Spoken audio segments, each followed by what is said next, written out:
watch the video. And subscribe. Okay, guys, let's continue with our study in Genesis in chapter 6. The last time we left, we were dealing with the issue of the corruption of the human race by demonic angels. And for a quick review, basically what was taking place was we had demonic angels taking women, human females, to be their wives and repopulating the earth with a hybrid, a mix of angelic and human beings. And the whole idea of that was for the corruption of the seed. Now, this was taking place in a dynamic way. It was happening a lot.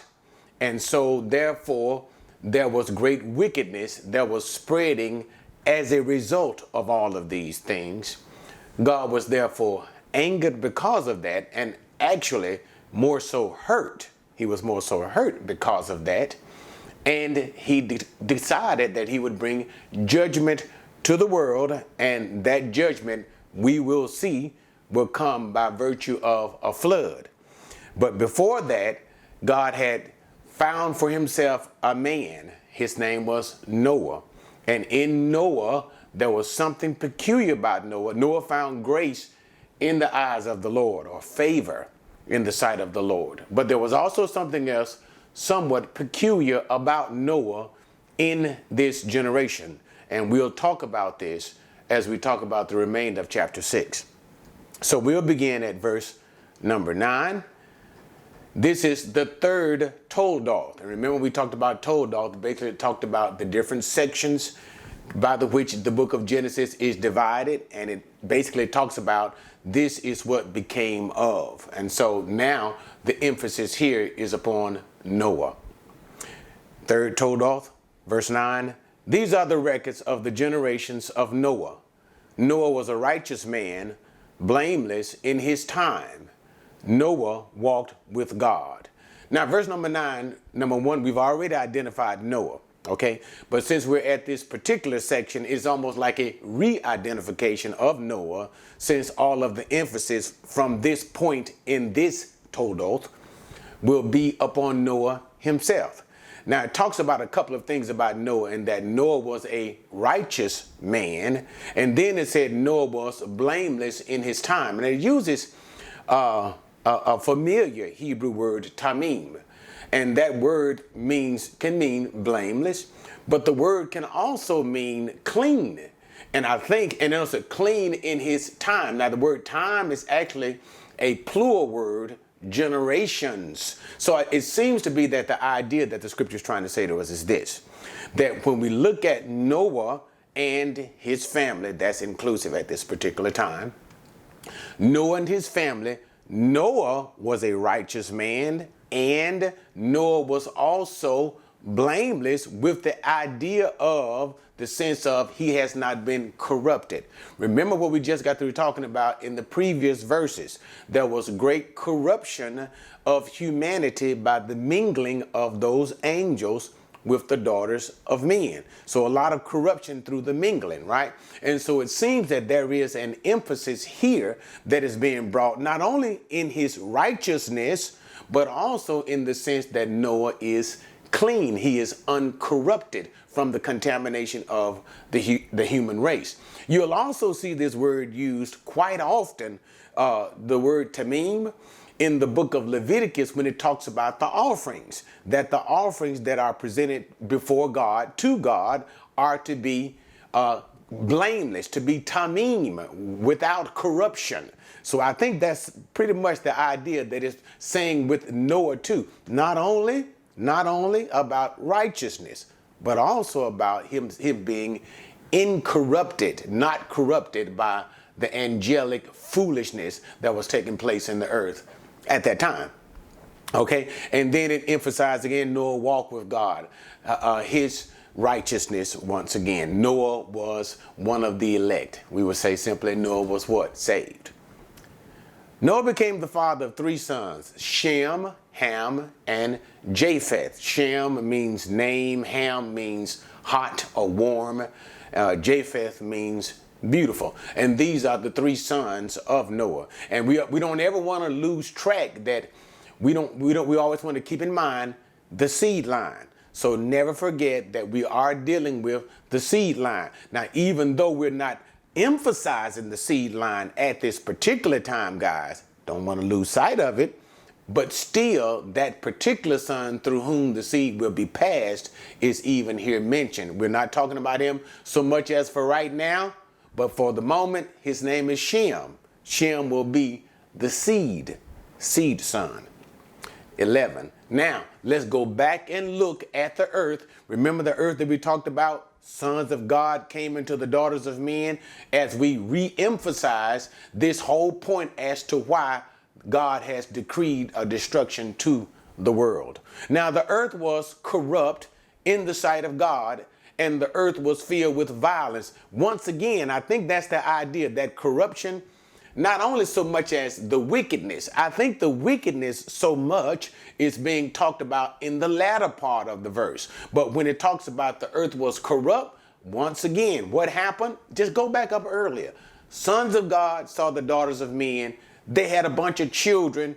It bred corruption in the earth. So we see the earth is full of all of this type of corruption. The human species is now being corrupted. And this also, therefore, leads to, second part of the verse, the violence that is in the earth. And the earth was filled with violence. So what we see is an earth of total corruption and total violence. So God looked on the earth, and behold, it was corrupt, for all flesh. See, notice that. For all flesh had corrupted their way upon the earth. So again, the idea, once again, is not only wickedness, but notice the idea, the anthropomorphism, acting as if we're picturing God as if he is a man. That's what I mean. God looked down. Of course, God knows all things. God sees all things. But we're using things as if God was a man looking with his eyes. That's what he's saying, right?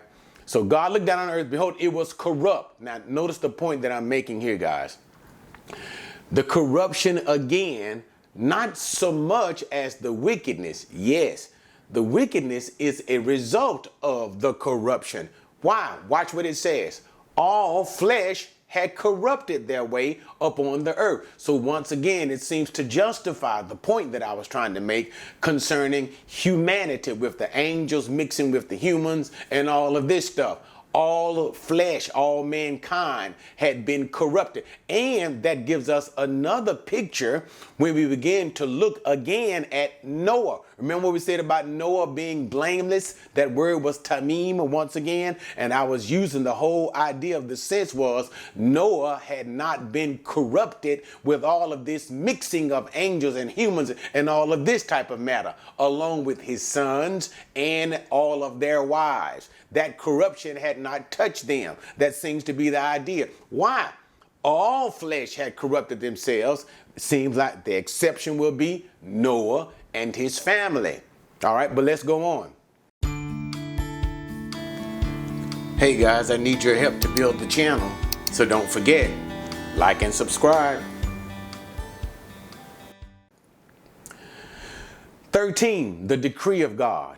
Then God said to Noah, the end of all flesh has come before me, for the earth is filled with violence. That word violence here is Hamas, just in case you hear about that word being used in today's term. Hamas, it means violence. For the earth is filled with violence because of them. And behold, I am about to destroy them with the earth. So here is the decree of God. Since man has now corrupted the earth and filled it with violence, God now responds with righteous judgments to destroy mankind upon the earth. So he says, 14, make for yourself an ark of gopher wood. You shall make the ark with rooms and shall cover it inside and out with pitch. So he says to make for yourself an ark, a tavath.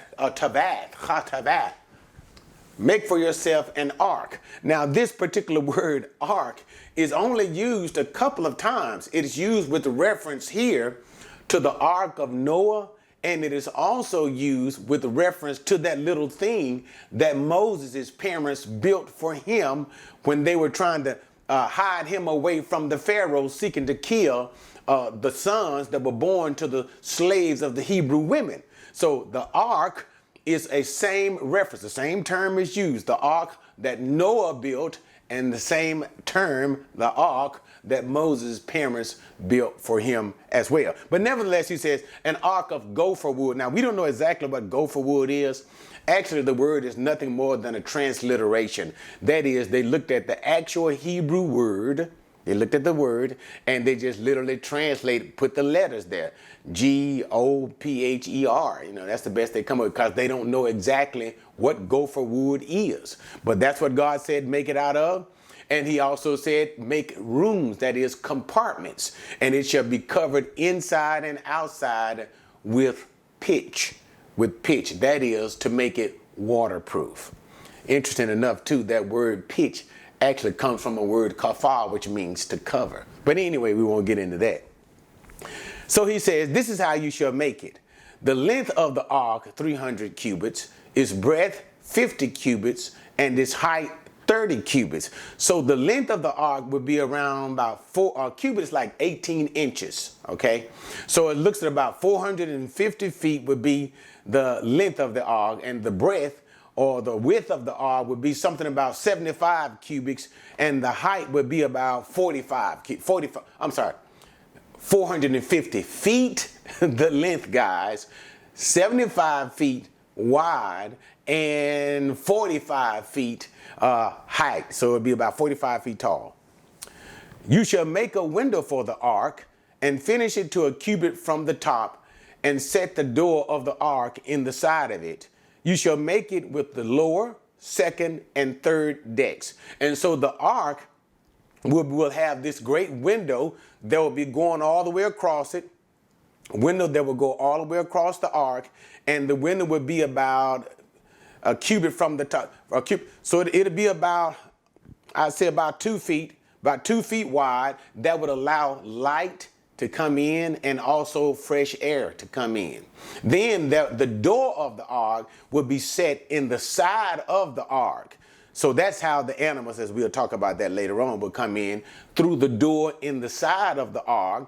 And inside the ark, there will be 3 levels, or he calls it 3 decks. There'll be first level, second level, and third level, which will probably be approximately 10 feet tall. 17.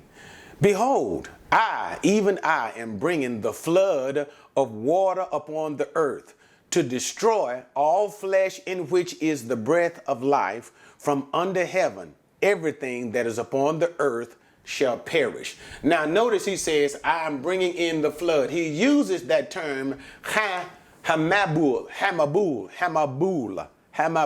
is the term that he uses. And the definite article is used here. And the reason is because this was no ordinary flood. This was a cataclysmic event. All right. And something else to note too.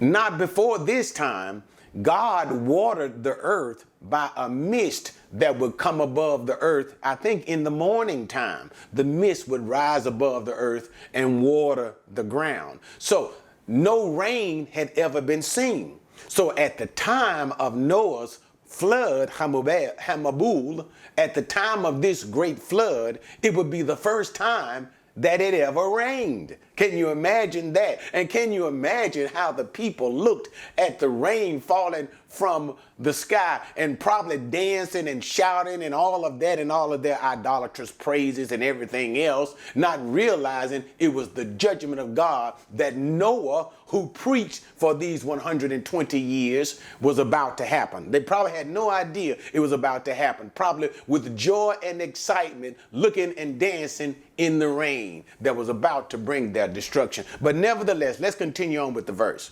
So God says he's bringing this flood that will destroy all flesh that is on the face of the ground, and that is everything on the land. Of course, the fish in the sea would survive. 18. But I will establish my covenant with you, and you shall enter the ark, you and your sons and your wife and your son's wife with you. And of every living thing of all flesh, you shall bring 2 of every kind into the ark, to keep them alive with you. They shall be male and female. Of the birds after their kind, of the animals after their kind, of every creeping thing of the ground after its kind, 2 of every kind will come to you to keep them alive. So he says, now in verse number 18, here is the very first mention in the scripture of a covenant. All right. So, and also too, here's where God is speaking of the covenant that he will make with Noah. We know that takes place in Genesis chapter 9, but the covenant that he will make with Noah after the flood has ended. So he talks about that covenant that he'll make. Then he tells Noah and what he will do in building the ark. It is made so that he will enter the ark with himself, his sons, his wife, and his son's wife. Again, the idea is they of all humanity have not been corrupted as what was taking place earlier in the book of Genesis. But not only them, God also determines to keep some of the animals alive. So he brings in a species of every animal group, the species of every animal group alive. And so he just simply names those particular groups. What does he say? He says the birds. So you're going to bring in the birds and the animals and the creeping stuff that's on the ground. Keep them. But now notice this. Notice now, Noah did not have to go out and find the animals that God wanted him. Notice what it says at the end of verse number 20. And 2 of every kind will come to you to keep them alive. Notice, they will come to you. Now, guys, I would just love to just diddly-daddly with this particular verse. But the point that I want to make that is obvious is this. Noah did not have to go to the animal. Imagine all he had to do, let the little lip down from the door of the boat, and the animals came of themselves. Meaning it was God who made the selection that is to be saved. I'm saying something for some of you guys. It is God who chose which of those animals would be saved, and God himself led them into the ark so that they might be saved. Now that's another principle that we want to talk about much later on, but it almost begins to bespeak of what we would later on call election, Ephesians 1 and 4. But not now, maybe later. And they would come in pairs, a male and a female, of course, for procreation. Verse number 21, as for you, take for yourself some of all food which is edible, and gather it to yourself, and it shall be for food for you and for them. Thus Noah did according to all that God had commanded him, so he did. So God finally tells him, and take food. And you got to remember now, the animals were eating vegetation. Mankind was eating only vegetation at this time. So it would only be vegetation that all of animals and Noah and his family would eat. And the eating of meat did not come until after the flood, in the covenant that God had made with Noah, when God permitted him to eat flesh. But anyway, so take enough food for you and for the animals, because it's going to be a long time on that ship. Then in verse number 22 stresses, and once again, remember we talked about how Noah was blameless and Noah was a righteous man. And notice now we see the evidence and the proof of Noah's righteousness, and also the proof of Noah's faith. The proof of Noah's faith. Remember, it had never rained before. And now God tells Noah that he's going to bring a great rain to destroy all of life. Noah had to believe God.